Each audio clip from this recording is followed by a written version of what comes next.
Boa noite, boa tarde, porque ainda está sol claro. Boa tarde, amigos, irmãos queridos, gente da caminhada e que está presente aqui. Eu queria que, se você que está aqui, de fato está aqui, e não em muitos lugares além de aqui também, queria que você desse aí a todos o seu desejo de uma boa tarde. Uma boa tarde. A tarde boa de um domingo de um sol fresquinho de inverno. Boa tarde a todos. Essa é a 62ª reunião do Caminho da Graça em Santos, que é feita assim, de modo virtual. E o virtual, eu já disse muitas vezes, ele não é o contrário de real, ele é o contrário de presencial, entretanto, ele é muito real. Isso significa que a palavra refletida aqui, a palavra sobre a qual se medita aqui, ela, tal qual aquela que nós fazemos quando estamos reunidos em carne, esta palavra, ela tem seu poder de realizar aquilo que ao Senhor lhe apraz, está escrito. Ainda que seja conduzida por tecnologia virtual, ela, sendo palavra de Deus, é capaz de separar juntas e medulas, corpo e espírito, de discernir profundamente o coração do homem. Ela continua palavra. E eu, então, te estimulo a estar aqui, neste lugar que é seguro no que diz respeito à saúde pública, mas que não é seguro em relação à manutenção da sua atenção.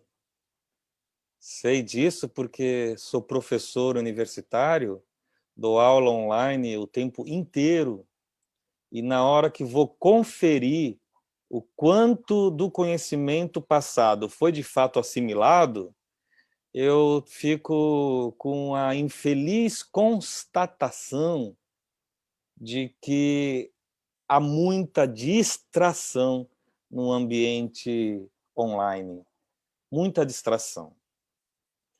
E daí que eu te peço em nome de Jesus, orando contigo, que tu fiques aqui esse tempo, esse instante, esse pouquinho, esta hora. Que tua mente se aquete, que teu coração pare de fibrilar, que você tenha avidez e desejo pelo conhecimento do Senhor. Que você não fique ao redor com muitos afazeres, porque uma coisa só é necessária, disse o Senhor, ao dizer que Maria tinha escolhido a melhor parte, enquanto Marta estava com muitos links abertos, conduzindo muitas coisas em conjugação. Gente amada, essa semana a gente teve uma notícia muito feliz. Estamos aqui alguns orando junto com a Fátima pela netinha dela, a Aninha, a Ana Cecília, filha da Camila. E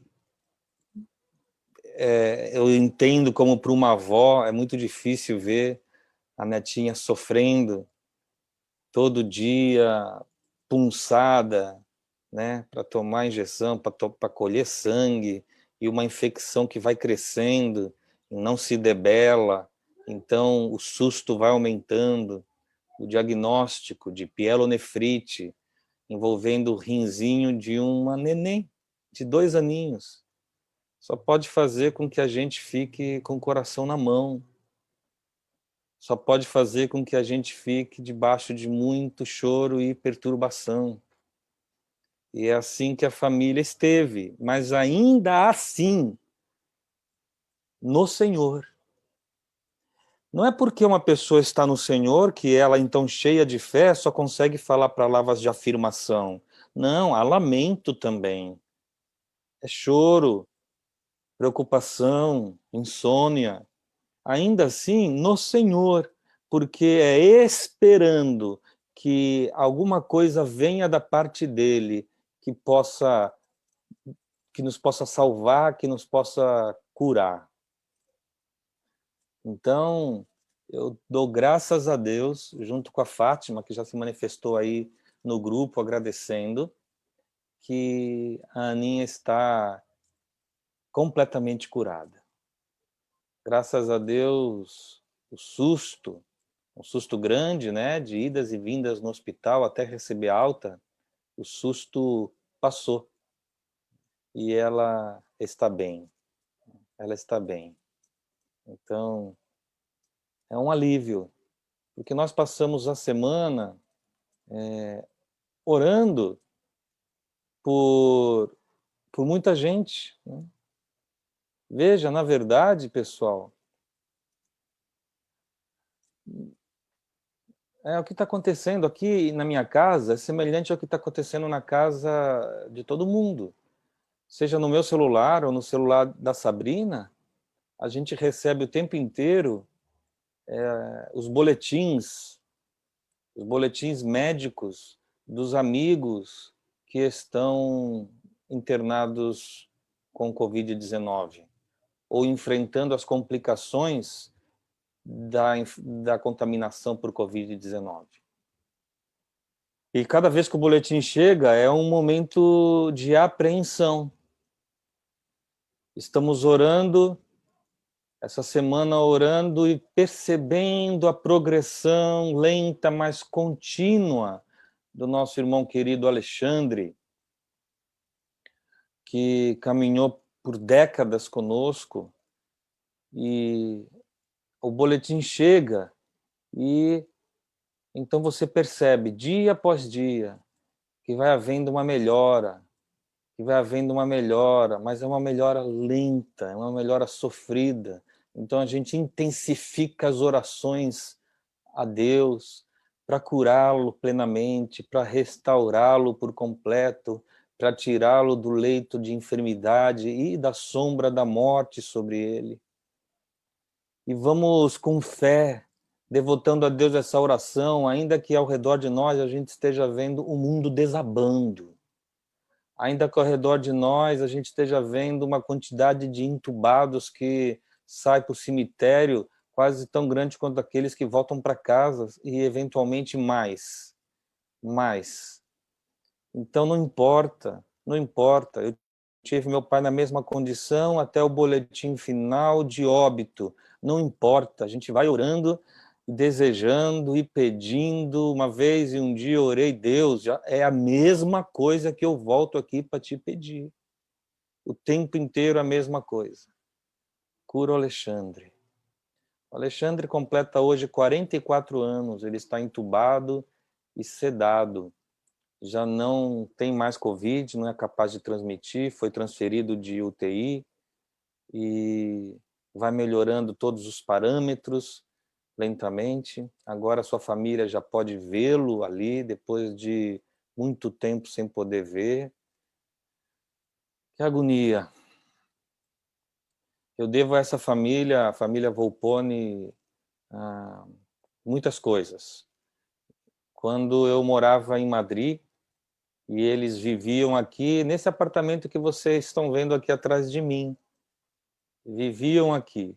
Eles alugaram esse espaço enquanto nós vivemos lá. Quando fizemos um contrato, não é? E começou. E quando houve Quando o divórcio foi percebido como inevitável e a vinda para o Brasil se fazia urgente, e se a gente não voltasse exatamente naquele tempo, daí a gente já perderia o ingresso das crianças no segundo semestre da escola, e eles seriam muito mais afetados nesse sentido. Então eu liguei para o Alexandre, contei tudo para ele, com um extremo constrangimento, porque eu sempre fui pastor dele a vida toda. Aí eu agora venho pedir um favor desse tipo, fraco, e dizendo, meu mano, se eu puder voltar para o meu apartamento, seria uma bênção que eu teria. Eles poderiam ter cobrado de nós que se cumprisse o tempo do contrato, mas por absoluta solidariedade, entendendo a dificuldade que estávamos vivendo, conseguiram, a partir da entrada no financiamento de uma casa, comprar sua casinha e liberar o apartamento para nosso retorno. Foi bênção para todo mundo, foi bênção para eles, foi bênção para nós. E hoje vivo aqui, mas nunca me esqueço deste favor imenso que a gente fez na fraternidade, que coube dentro da amizade e do amor e da fraternidade em Cristo. E agora estamos aqui, orando pelo Alexandre, sua esposa Silene, seus filhotes Vitor e Caio. Orando o tempo inteiro. Há outros boletins que a gente recebe de outras pessoas, inclusive gente vacinada, e vacinada com as 2 doses, que está entubada, a mãe de uma querida nossa chamada Rose. E esse mês, o tempo inteiro orando por um amigo muito querido.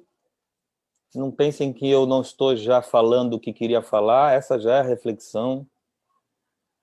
E orando por ele, o Mota, sobrenome dele, pela qual lhe chamavam todos. E o Mota é um amigo, um amigo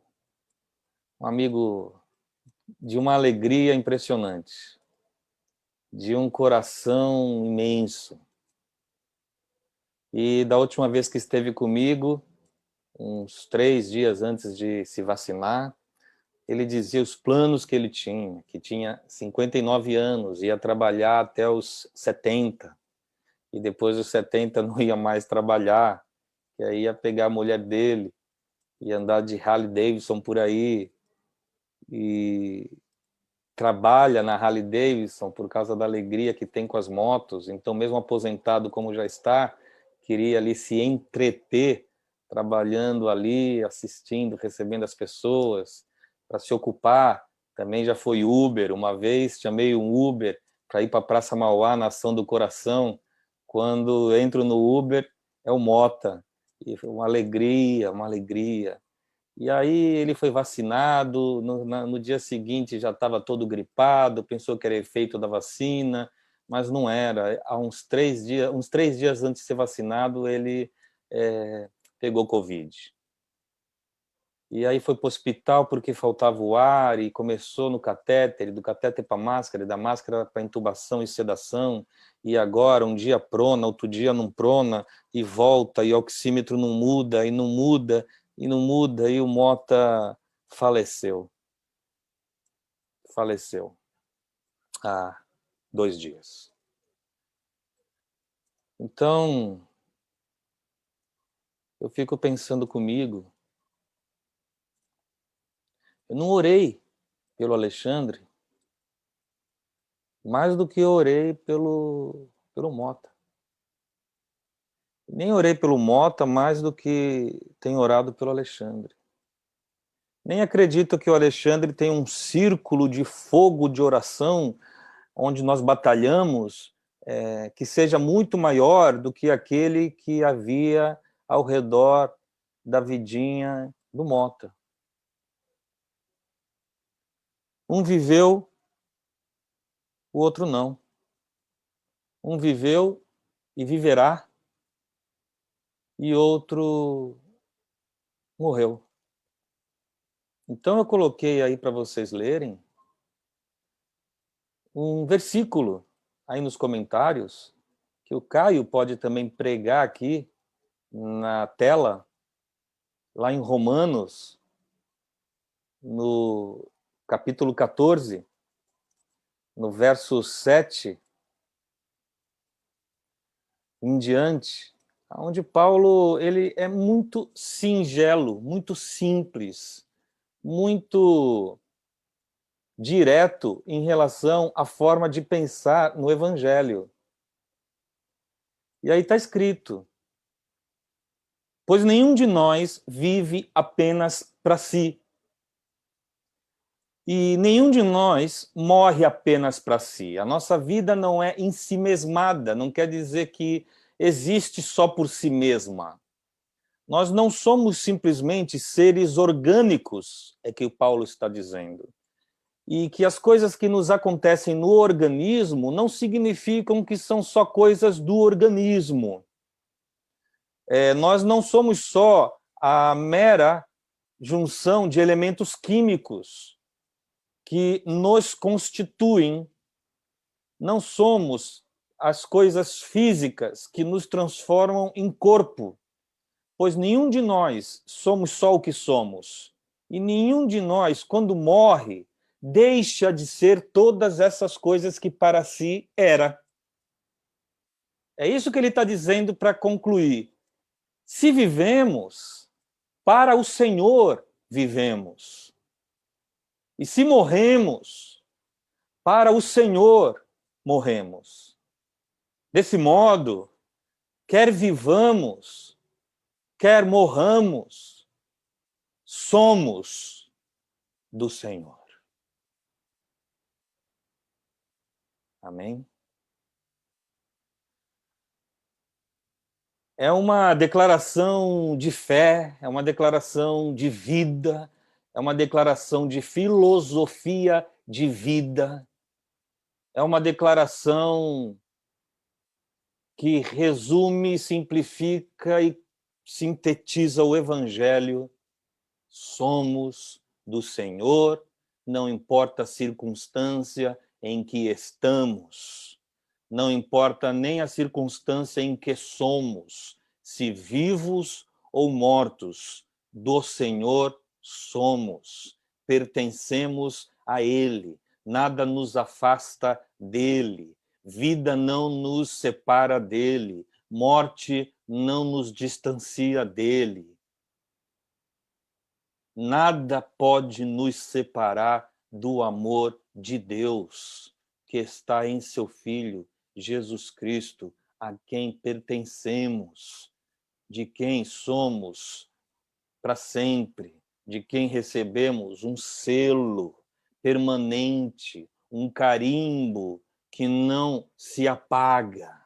Nosso livro permanentemente está escrito, nosso nome, no livro da vida dele. Somos habitação dele. Então não importa se estivermos constituídos da vida física tal aqui vivemos e que me faz agora dirigir essas palavras para você. Quando eu sopro fôlego de vida e respiro, inspiro e expiro, eu sou do Senhor.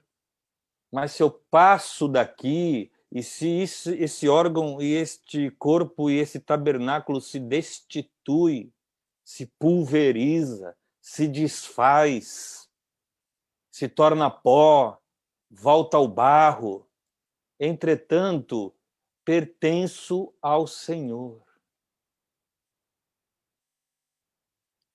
De modo que tudo aquilo que me foi prometido transcende a própria vida. As promessas de Deus para mim são para esta vida e para outra, e não sendo aplicadas nessa por causa das limitações com as quais a gente tem que lidar, ela é seguramente sempre vida eterna no Senhor. Eu sei que, obviamente, o que eu estou falando não deixa de ser o óbvio da fé. Mas se é assim, por que a gente não crê então, hein? O que eu quero dizer é, por que a gente ainda se pergunta coisas? Quem vive, vive para Deus. Quem morre, morre com Deus. E quem são? Eu não sei. Eu não sei, eu já falei 1000 vezes. Para mim, é céu. Está todo mundo no céu. Hoje mesmo estarás comigo no paraíso. Está todo mundo que a Deus importa que esteja com Ele, não a mim. O mesmo texto diz, não julguem ninguém. Vocês não conhecem ninguém. E ninguém sabe os pactos que Deus tem com quem quer que seja. Viva livre da apreensão e da necessidade do julgamento sobre os destinos eternos das pessoas. O Mota mesmo era um que tinha uma tendência clara de acreditar que Deus não se metia muito no fato de que a gente, ao morrer, ele dizia sempre, então ele voltaria para, encarnando-se outra vez, pagar e pagar e pagar, após várias encarnações, aquilo que estava devendo e que seguia devendo cada vez que encarnava.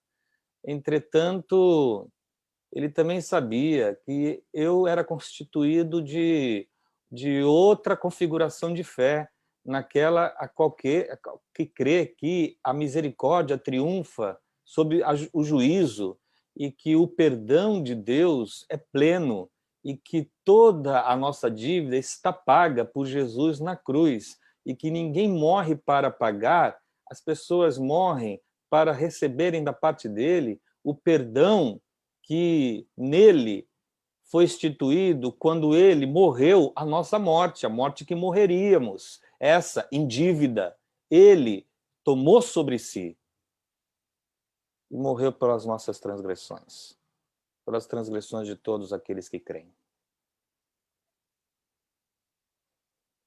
Então, tenho a tendência de acreditar que ali, durante aquele coma, se é que precisou disso, ele e Deus se entrosaram sob o signo do perdão,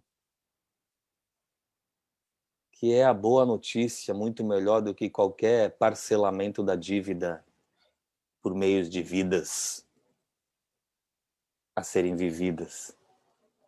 Não, é a quitação completa por meio de sua graça. Então entendo que ao desfalecer e entregar a vida ao Senhor, ele toma o susto de amor, de saber que Deus só quer correr para o abraço, que já está tudo resolvido, tudo está consumado. Mas tem gente que não se sabe que pertencente ao Senhor. Tem gente muito próxima de Deus que não sabe que pertence a Deus. Você pode perceber como Jesus sintetiza isso na parábola do filho pródigo. Não é verdade? Na parábola do filho pródigo, um pede os bens e se vai, e considera Deus como morto, enquanto ele mesmo é um morto-vivo pelo mundo. O pai diz a respeito dele, esse meu filho estava perdido e foi achado. Estava morto e reviveu. Então veja que ele estava em vida, porém espiritualmente morto. Quando ele volta, não paga nada, recebe um abraço do perdão divino e passa a reviver nesta vida.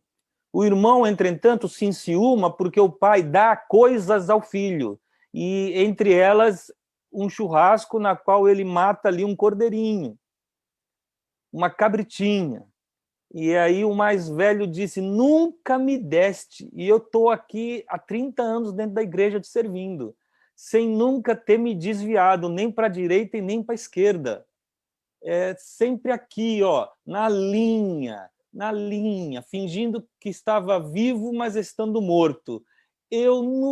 Tu nunca me deste nada, eu só sirvo, da tua parte não vem nada para mim, pai.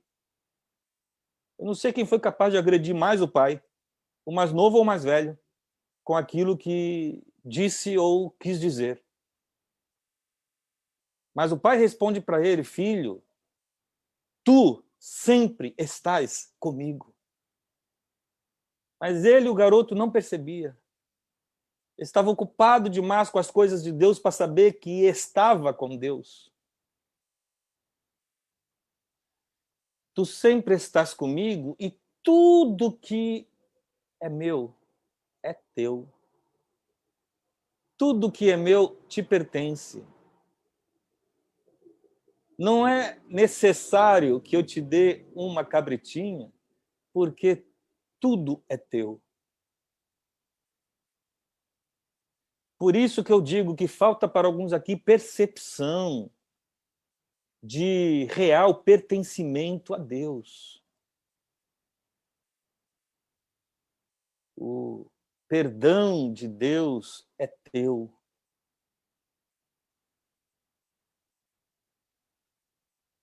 O escudo da fé que procede da parte de Deus te pertence.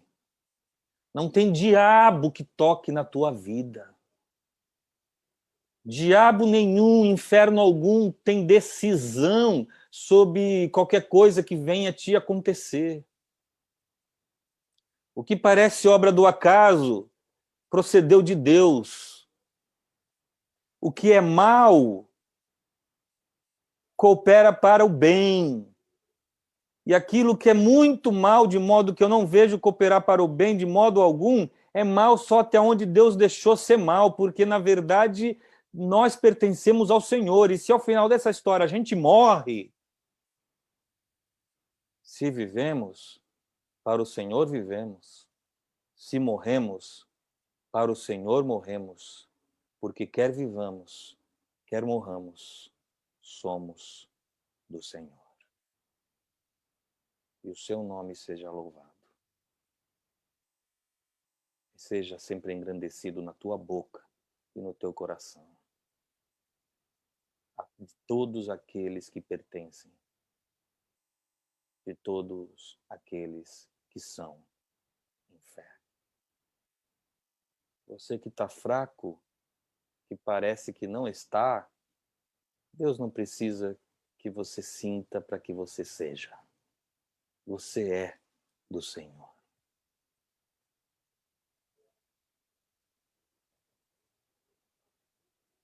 Trago isso debaixo de uma da experiência que tive de ver um irmãozinho querido melhorando enquanto a gente ora e de ver outro tombando enquanto a gente ora. Para dizer ao final para você, ore, siga orando, ainda que pareça que nenhuma oração faz sentido. Siga orando ainda que você não tenha vontade, ainda que pareça que ela não passou do teto, ainda que você se perca no meio dela, ainda que você às vezes se sinta estúpido por orar, porque são tempos de céus de bronze, no Antigo Testamento assim está dito. Ele, entretanto, quer que a gente permaneça orando.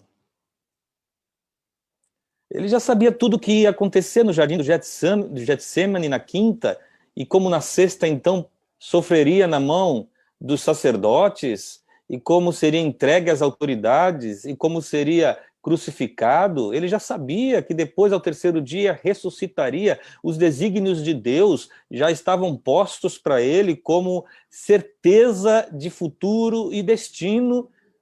Entretanto, ele diz para os discípulos ao redor, os três que ele levou com ele para o jardim, orem.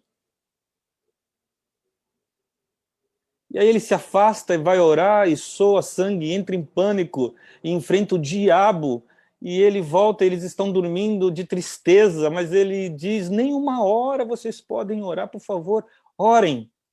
A gente não sabe, então, o quanto a oração daquelas pessoas era requisitada por Deus para que ele, então, vencesse aquele enfrentamento e pudesse dizer, Pai, Pai, essa é a tua vontade, eu faço a tua vontade. passa de mim esse cálice, mas se não puder passar de mim esse cálice, seja feita a tua vontade. A gente não sabe o poder da oração. O que eu sei, concluindo, é que Apocalipse diz que lá no trono de Deus há um incensário. Está escrito que esse incensário é onde se colecionam as orações dos santos. E que numa ocasião o incensário é ligado, é aceso, e oração, e fogo. E está escrito que o anjo, então, joga aquilo lá contra a terra. Essa é, de fato, a bomba, a bomba da oração. E quando a oração dos santos explode sobre a terra, todos os acontecimentos do Apocalipse passam a se deflagrar. Esse é o poder das orações. Nenhuma oração é perdida. Continue. Continue.